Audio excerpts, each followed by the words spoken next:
Virtual fit is a real buzzword in the fashion retailing area. Basically what this is having like a magic mirror.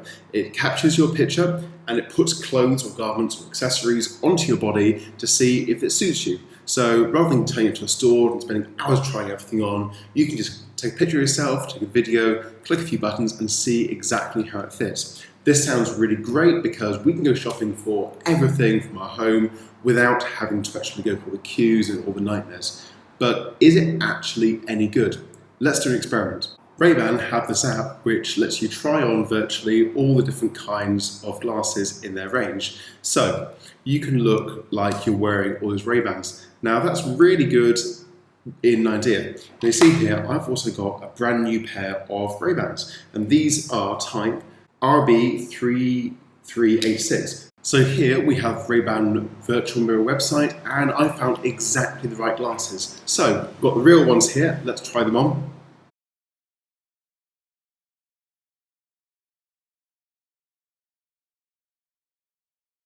Okay, when I first went back to this website, I was playing around with the areas and I thought, actually, this is much better than I remember, because I remember it being actually terrible. And then doing this comparison side by side, looking at it now, you go, oh my God, this is really not good. If you look at the glasses on your face in the virtual fit mirror, they are just far too big and coming off the side of your head.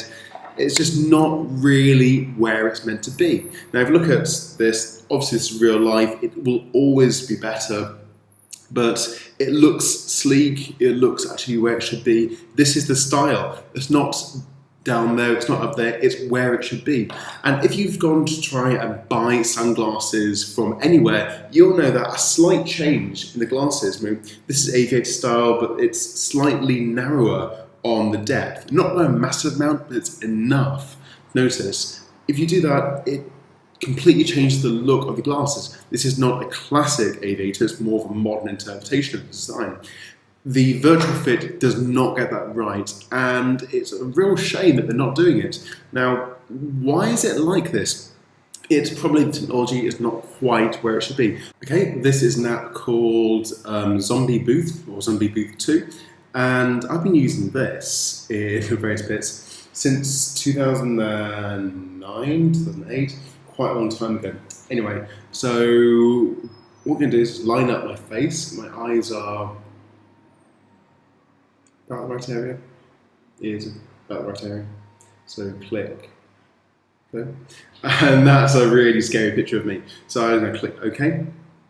And it's done a pretty good job at locating my pupils already, but I'm just going to make that slightly better. And the mouth is got right spot on, but making sure it's exactly where the mouth should be. Clicking OK, and OK, that is kind of weird. So I can just go into this and I can select different eyes, different mouth, scary skin features. I'm going to get rid of that. Yeah, glow. That looks good.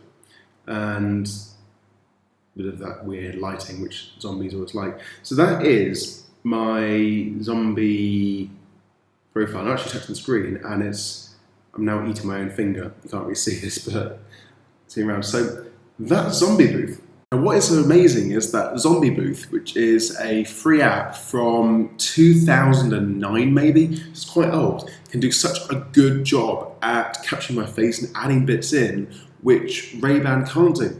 And there's a reason for that, which is Zombie Booth takes a static photograph and then I tell it where my key features are. If it gets wrong, I get there, and then it's actually warping the image. Whereas the Ray-Ban app is actually going live to my face. Now, it's trying to do eye recognition. Now, that's something which we see in sci-fi films, such as Minority Report from quite a long time ago, where it can just try and capture the key features such as facial outline, eyes, and mouth, and work out where the bits are from there. The problem with this is that in the film industry, doing this is not the most straightforward way.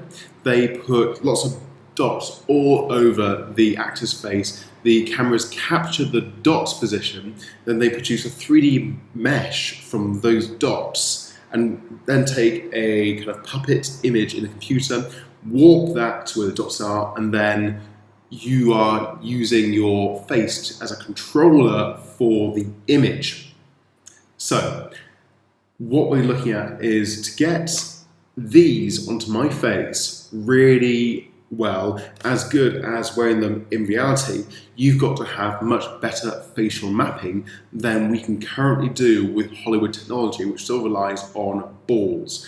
Now, no one's going to sit there in a shop and have balls thrown at them, but there is a potential future for this, which is we can do 3D body scanning. Now, 3D body scanning is a technique where you shoot loads of lasers at a person's face or entire body. You create this map, and then you have a virtual figure. We can then control that figure like we would control a puppet, making something which will look like you, it'll represent like you, you can put items like sunglasses on you.